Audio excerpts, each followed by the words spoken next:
Friends, welcome to my YouTube channel. से पहले की वीडियो में हम भारतीय शिक्षा प्रणाली की प्राचीन सभ्यता के बारे में जान चुके थे। अब हम स्वतंत्रता काल के दौरान की शिक्षा की उत्पत्ति के बारे में जानेंगे। तो चलो स्टार्ट करते हैं। आज की भारतीय शिक्षा की उत्पत्ति। पूर्व स्वतंत्रता काल। वैदिक काल की समाप्ति तथा मध्यकाल के दौरान मिशनरी तथा बहुत सारे धार्मिक समूह भारतीय जनता के लिए कुछ मूलभूत शिक्षा भारत में लाए थे।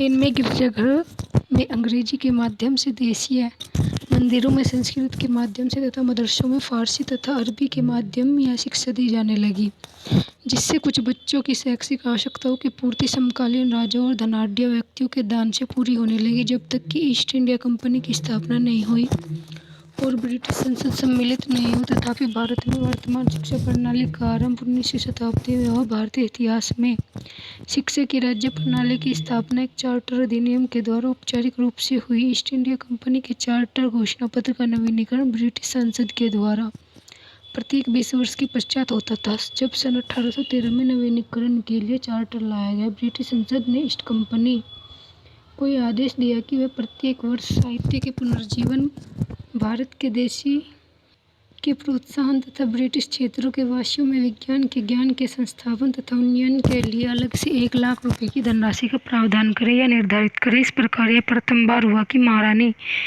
ब्रिटानिया के द्वारा शिक्षा के लिए सरकारी रूप से वित्तीय व्यवस्था की गई और देशी नागरिकों की शिक्षा के लिए ईस्ट इंडिया कंपनी को दायित्व सौंपा गया। Macaulay mints. लॉर्ड मैकाले, जो कि भारत के लिए बनी सर्वोच्च काउंसिल का सदस्य था, सन 1934 में भारत आया। उस समय भारत के गवर्नर जनरल विलियम बेंटिक थे। मैकाले भारत में केवल 4 वर्ष के लिए रहे, परंतु इस छोटी अवधि में उसने लाखों भारतीयों के माध्यम को सदा के लिए प्रभावित कर दिया। अंग्रेजों की सर्वोच्चता। लॉर्ड मैकाले को general committee on public instruction का चेयरमैन था ने जनवरी 1935 में एक स्मरण पत्र तैयार किया तथा प्रसारित किया। उसने देशज संस्कृत तथा विधाओं, देशज ज्ञान तथा भाषाओं के माध्यम जैसे संस्कृत, अरबी तथा फारसी के विरुद्ध एक निर्णयात्मक आधार लेते हुए इन्हें नकारा और अंग्रेजी भाषा के माध्यम से पाश्चात्य विज्ञान का समर्थन किया। इस विषय पर उसकी धारणा विचार भारतीय शिक्षा के इतिहास में मैकाले मिंट्स के नाम से प्रख्यात हुए, जिसने भारतीय शिक्षा पद्धति को गहन रूप से प्रभावित किया। हमें देशी शिक्षा पद्धति के विषय में सोचने भर में 100 वर्ष लग गए। जब सन 1937 में महात्मा गांधी ने वर्धा कॉन्फ्रेंस में बेसिक एजुकेशन का प्रस्ताव रखा और आज लगभग 200 वर्ष के पश्चात भी मैकाले के प्रभाव को मिटा नहीं। वर्तमान शिक्षा पद्धति पर आज भी अपने बच्चों की शिक्षा के लिए अंग्रेजी माध्यम के विद्यालयों को प्राथमिकता देते हैं। मैकाले ने अंग्रेजी की तुलना में देशज भाषाओं को नकारा, क्योंकि उसके विचार में अंग्रेजी इन दोनों भाषाओं से कहीं ऊपर थी, जिसके द्वारा ज्ञान प्राप्त किया जा सकता है। उसने बड़े ही घमंड से यह झूठा दावा किया कि एक अच्छी यूरोपीय लाइब्रेरी की एक अकेली अलमारी समस्त भारत और अरब के पूरे साहित्य से अच्छी है। निस्संदेह यूरोपीय साहित्य आंतरिक रूप से इन सबसे श्रेष्ठ है। उसके अनुसार भारत में अंग्रेजी का प्रयोग शासक वर्ग करता है तथा सरकार में बैठे उच्च वर्गीय मूल भारतीय निवासी भी इसका प्रयोग करते हैं। अतः जो बात हम अरबी और संस्कृत के कॉलेजों पर करते हैं, वह सत्य के उद्देश्य के लिए कोरा घाटा है। वह तो भ्रांति के समर्थकों को ऊपर उठाने के लिए दिया गया उतार या अनुतोषिक है। मैकाले ने आगे कहा कि सीमित वित्तीय संसाधनों के साथ हमारे लिए ऐसा संभव है कि हम सारी जनता को शिक्षित करें। इस समय हमें अपना पूरा प्रयत्न करना चाहिए, एक ऐसे वर्ग का निर्माण करें जो हमारे और लाखों लोगों के मध्य जिन्हें पर हमें शासन करते हैं दुभाषा का काम करे। एक ऐसा वर्ग जो रक्त और रंग से तो भारतीय हो, परंतु अपने रुचि, विचारधारा, नैतिकता तथा बुद्धि में अंग्रेज हो। उस वर्ग पर हम यह दायित्व सौंप सकते हैं कि वह देश की सभी बोलियों को परिष्कृत करे, उन बोलियों को पाश्चात्य नामावली से ग्रहित विज्ञान की शब्दावली से संपन्न या समृद्ध करे और उन्हें आहिस्ता आहिस्ता इस योग्य बनाए कि वे समस्त जनसंख्या तक उस ज्ञान को ले जा सके। मैकाले के मिंट्स तथा द डाउनवर्ड फिल्ट्रेशन थ्योरी, अधोगामी निस्पंदन सिद्धांत को लॉर्ड बेंटिक, जो उस समय भारत के गवर्नर जनरल थे, ब्रिटिश साम्राज्य की ओर से स्वीकार कर लिया और आदेश दिया कि भारतीय शिक्षा प्रणाली के लिए अंग्रेजी को शिक्षा का माध्यम स्वीकार किया जाए। उस दिन के पश्चात मैकाले के मिंट्स लगभग 2 शताब्दियों तक भारत में शिक्षा का आधार बन गए। हम आज स्वतंत्रता के पश्चात भी अंग्रेजी को शिक्षा का माध्यम मानते आ रहे हैं और इतना ही नहीं, अंग्रेजी की तुलना में राष्ट्रीय भाषाओं से शिक्षित व्यक्ति को हीन समझा जा रहा। Food dispatch.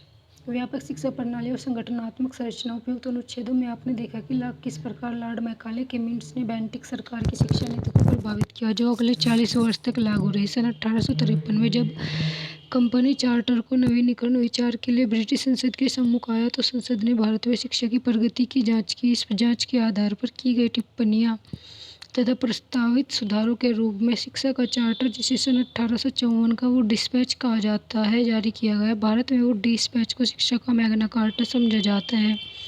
ब्रिटिश संसद की ओर शिक्षा नीति के रूप में अपनाई जाने वाली यह पहली सरकार घोषणा थी। वुड डिस्पैच एक महत्वपूर्ण व्यापक शैक्षिक दस्तावेज है तथा भारतीय शिक्षा के इतिहास में इसका एक अनन्य स्थान है। वुड डिस्पैच के द्वारा भारतवासियों की शिक्षा का दायित्व ईस्ट इंडिया कंपनी पर डाला गया और स्पष्ट किया गया है कि किसी भी अवस्था में इसकी अवहेलना न हो।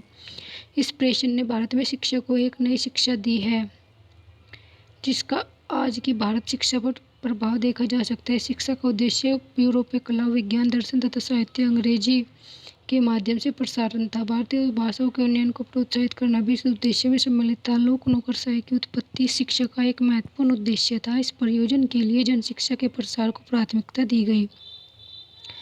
इसके लिए बहुत सारे प्राथमिक, मिडिल तथा हाई स्कूल खोले गए। प्रथम बार वुड डिस्पैच ने देश के 5 प्रांतों बंगाल, बम्बे, मद्रास, पंजाब तथा नॉर्थ वेस्ट प्रांत में डिपार्टमेंट ऑफ पब्लिक इंस्ट्रक्शन खोले गए। उच्च शिक्षा के लिए समस्त संगठनात्मक व्यवस्था के साथ विश्वविद्यालय खोलने की योजना बनाई गई। इन विश्वविद्यालयों का उद्देश्य परीक्षाओं का संचालन करना तथा विभिन्न विषयों और भाषाओं में सफल विद्यार्थियों को डिग्री प्रदान करना था। इसके फलस्वरूप 1857 में पहले 3 विश्वविद्यालयों की भी स्थापना की गई। ये विश्वविद्यालय कलकत्ता, बॉम्बे तथा मद्रास में खोले गए। वुड्स डिस्पैच के द्वारा शिक्षा के अधिकांश पक्षों से संबंधित अनुशंसाएं दी गई, जैसे देश भर में श्रेणीकृत विश्वविद्यालय, प्रारंभिक school, high school, intermediate college तथा विश्वविद्यालयों का नेटवर्क स्थापित करना। विद्यालयों को वित्तीय सहायता देने के लिए ग्रांट इन एंड सहायक प्रणाली, महिलाओं की शिक्षा के लिए प्रावधान, अध्यापकों का प्रशिक्षण तथा व्यावसायिक विकास तथा लोगों की व्यावसायिक कुशलता के विकास के लिए चिकित्सा, इंजीनियरिंग, विधि तथा व्यावसायिक शिक्षा की अन्य संस्थाएं। वुड्स डिस्पैच का महत्व इस बात में था कि इसके द्वारा भारत के भावी विकास के लिए बहुत सारी मूल्यवान तथा मूलभूत अनुशंसाएं की गई। कई मुद्दों जैसे शिक्षा का श्रेणीकरण, शिक्षा का माध्यम इत्यादि को वुड्स डिस्पैच ने एक नई दिशा प्रदान की और भारत के भावी शैक्षिक विकास के लिए नई योजनाओं के प्रस्ताव रखे। इस दस्तावेज के मुख्य प्रावधानों का ऐतिहासिक महत्व है। इससे माध्यमिक शिक्षा को और कुछ समय तक प्राथमिक शिक्षा को भी बढ़ावा मिला। यद्यपि ऐसा देखने में आया कि वुड डिस्पैच की कुछ महत्वपूर्ण अनुशंसाओं को काफ़ी समय तक कार्यान्वित नहीं किया गया और कुछ का कार्यान्वयन बेढंगे तरीके से किया गया। वुड्स डिस्पैच के प्रथम 30 वर्षों में सरकारी संस्थाओं में क्रमिक रूप से बढ़ोतरी हुई, परंतु क्रिश्चियन मिशनरियों को छोड़कर अन्य निजी प्रयासों को प्रोत्साहन नहीं मिला। जन शिक्षा के प्रसार और योजना साकार नहीं हो पाई और न ही वर्निकुलर हाई स्कूल स्थापित किए जा सके। इसमें शारीरिक साक्षरता में भी कोई विशेष योगदान नहीं दिया। एक शताब्दी के पश्चात भी वुड्स डिस्पैच भारतीय आकांक्षाओं को नहीं पहचान पाया। जैसा कि आपको विदित है, सन 1857 के विद्रोह के तुरंत पश्चात ईस्ट इंडिया कंपनी को भंग कर दिया गया और सरकार सीधे ब्रिटिश साम्राज्य के अधीन आ गई। फलस्वरूप साम्राज्य को संगठित के प्रयास आरंभ हो गए और शिक्षा की कुछ सीमा तक उपेक्षा की गई। उसके बाद आया हंटर कमीशन, शिक्षा का व्यवसायीकरण। वुड्स डिस्पैच की अनुशंसाओं के कार्यान्वयन की जांच करने हेतु सन 1882 में हंटर कमीशन की स्थापना की गई, जिसके कारण विद्यालय शिक्षा को हाई स्कूल में 2 स्ट्रीम बनाकर सरल और कारगर बनाने का प्रयास किया गया। इनमें से एक धारा में पढ़ने वाले बच्चे विश्वविद्यालय शिक्षा के लिए जा सकते थे तथा दूसरी धारा वाले बच्चे वाणिज्य, व्यावसायिक तथा तकनीकी शिक्षा को अपना सकते थे। विद्यालय पाठ्यचर्या को विविध रूप से देने का तथा व्यावसायिक शिक्षा आरंभ करने का यह प्रथम प्रयास था। तथापि हंटर कमीशन की विशिष्ट अनुशंसाओं तथा व्यावसायिक या गैर साहित्यिक शिक्षा पर विशेष बल देने के बावजूद न तो जनता ने और न ही सरकार ने उपेक्षित कर दिया। इस दिशा में पिछले 150 वर्षों में और न ही स्वतंत्र भारत में कुछ खास नहीं हो पाया है।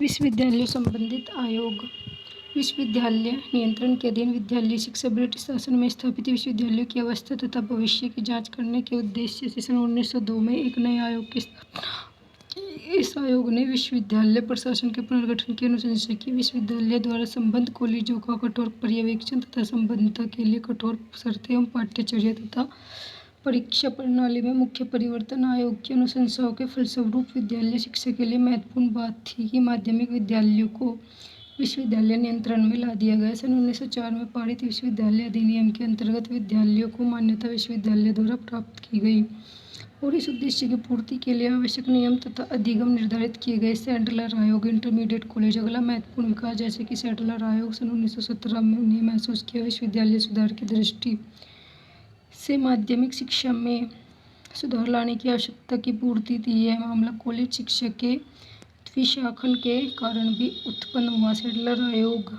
ने उच्च शिक्षा के द्विशाखन की संस्तुति मैट्रिकुलेशन परीक्षा के बाद की बजाय इंटरमीडिएट परीक्षा के पश्चात के लिए की और इंटरमीडिएट कॉलेजों की स्थापना का सुझाव दिया जिनमें कला, विज्ञान, चिकित्सा, इंजीनियरिंग, अध्यापन आदि की शिक्षा का प्रावधान था। ये पाठ्यचर्या चलाने के लिए या तो स्वतंत्र संस्थाएं खोली जाए अथवा उन्हें कुछ विशेष हाई स्कूलों के साथ जोड़ दिया जाए। सैडलर आयोग ने यह अनुशंसा भी की कि board of secondary and intermediate education स्थापित कर दी जाए जिनके अंतर्गत माध्यमिक शिक्षा का प्रशासन तथा नियंत्रण आए।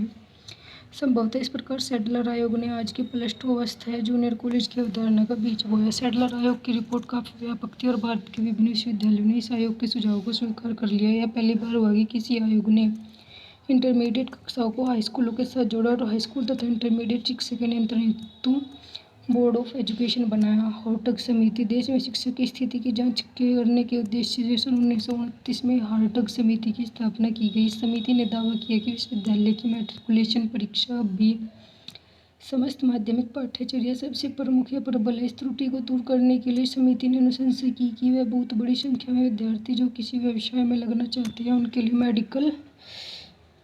मिडिल स्कूल के पश्चात विद्यालयों में अधिक विविध पाठ्यक्रमों का प्रावधान होना चाहिए। समिति ने यह भी सिफारिश की कि अधिक बच्चे मिडिल स्कूल पास करने के पश्चात औद्योगिक तथा व्यापारिक क्षेत्रों में भेज दिए जाए जहां टेक्निकल तथा औद्योगिक विद्यालयों में उन्हें विशेष शिक्षा के लिए तैयार किया जाए। इस समिति ने अध्यापक शिक्षा तथा माध्यमिक अध्यापकों सेवा अवस्थाओं की समीक्षा भी की।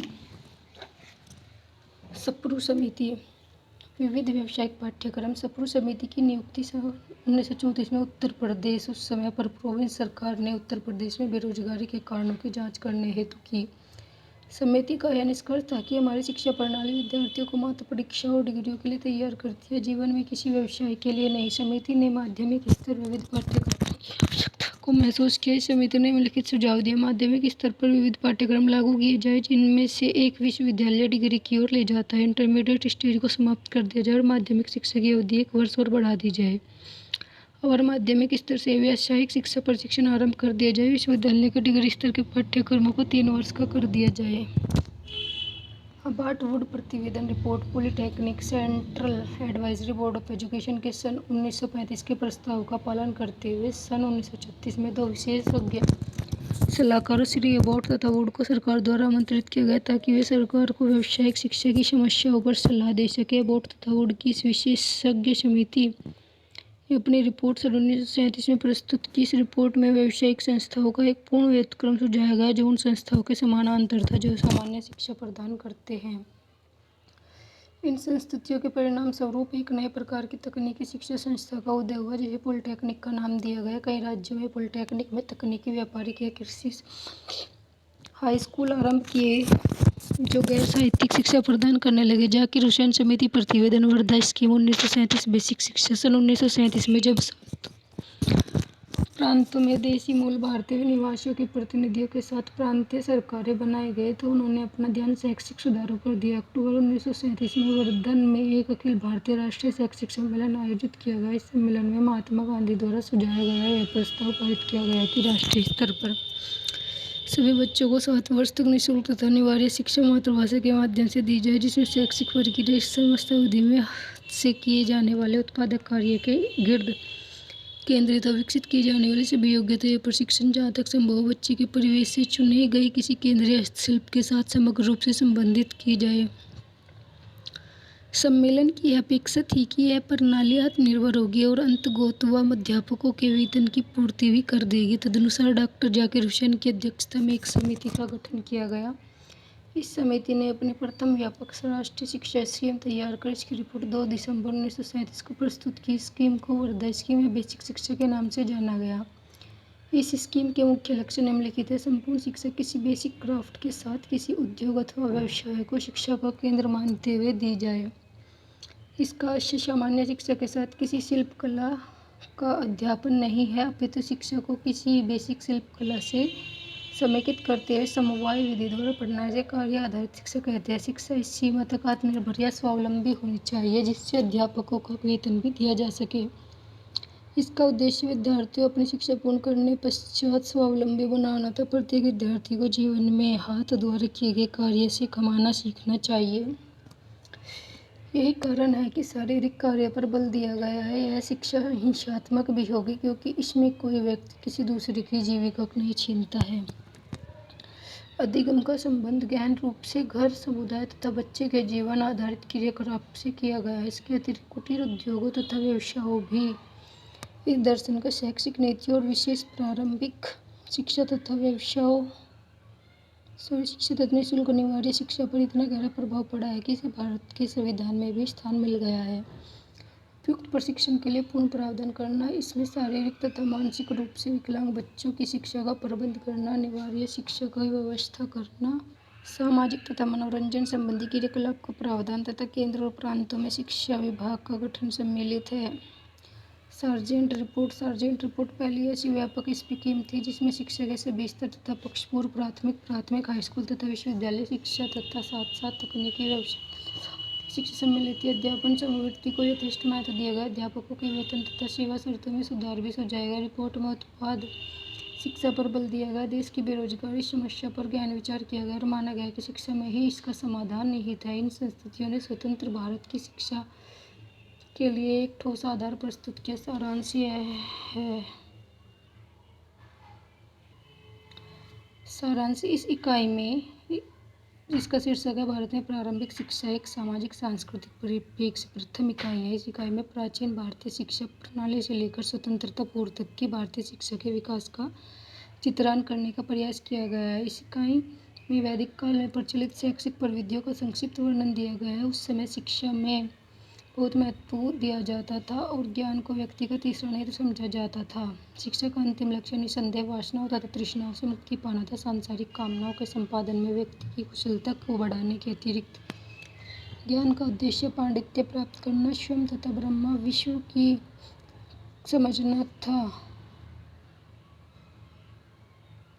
आध्यात्मिकता, चरित्र निर्माण, संस्कृति का सर्जन, परिरक्षण तथा प्रसारण भी शिक्षा के उद्देश्यों में सम्मिलित था। उस समय शिक्षा गुरुकुल पद्धति में दी जाती थी। ये गुरुकुल बस्तियों से थोड़ा दूर स्थापित होते थे। गुरु की दृष्टि से में सभी शिष्य समान होते थे, चाहे उनकी सामाजिक प्रतिष्ठा कैसी भी क्यों न हो। गुरु समाज में एक अति सम्मान्य व्यक्ति समझा जाता था। वह अपने विद्यार्थियों की शिक्षा का संरक्षक था। अध्यापन प्राय मौखिक रूप में चर्चाओं, वाद विवाद, वार्तालाप सुनाकर दिया जाता था। यह गुरुकुल प्रणाली मध्यकाल में भी कुछ परिवर्तनों के साथ चलती रही। गुरुकुल के अतिरिक्त मुसलमान विद्यार्थियों के लिए मस्जिदों में मकतब तथा मदरसे खोले गए, जहाँ मुल्ला और मौलवियों ने पद्धति थी। यह उनके लिए इस्लामिक धर्म की शिक्षा होती थी। मध्यकाल के अंतिम समय में विदेशों में कुछ मिशनरी भारत आए और उन्होंने बेसिक शिक्षा का प्रचार प्रसार करना आरंभ किया। चर्चों में यह शिक्षा अंग्रेजी के माध्यम से दी जानी थी, परंतु कुछ मंदिरों में संस्कृत के माध्यम से और मदरसे में फारसी भाषा में दी जाने लगी। यह सिलसिला जब तक चलता रहा जब तक ईस्ट इंडिया कंपनी का स्थापना हुई और बरतानिया शासन इसमें सम्मिलित नहीं हुआ। तथापि भारत में वर्तमान शिक्षा पद्धति का श्रीगणेश इस मैकाले के मिनटों के आधार पर हुआ, जो 1835 में लॉर्ड मैकाले ने ब्रिटिश संसद को भेजी और जिन्हें उस समय के वायसराय लॉर्ड बेंटिक ने स्वीकार किया। मैकाले ने अंग्रेजी की तुलना में भारतीय भाषाओं के सिरे से नकार दिया। यद्यपि मैकाले भारत में मात्र लगभग 4 वर्ष के लिए रहा, परंतु उसके द्वारा दी गई शिक्षा प्रणाली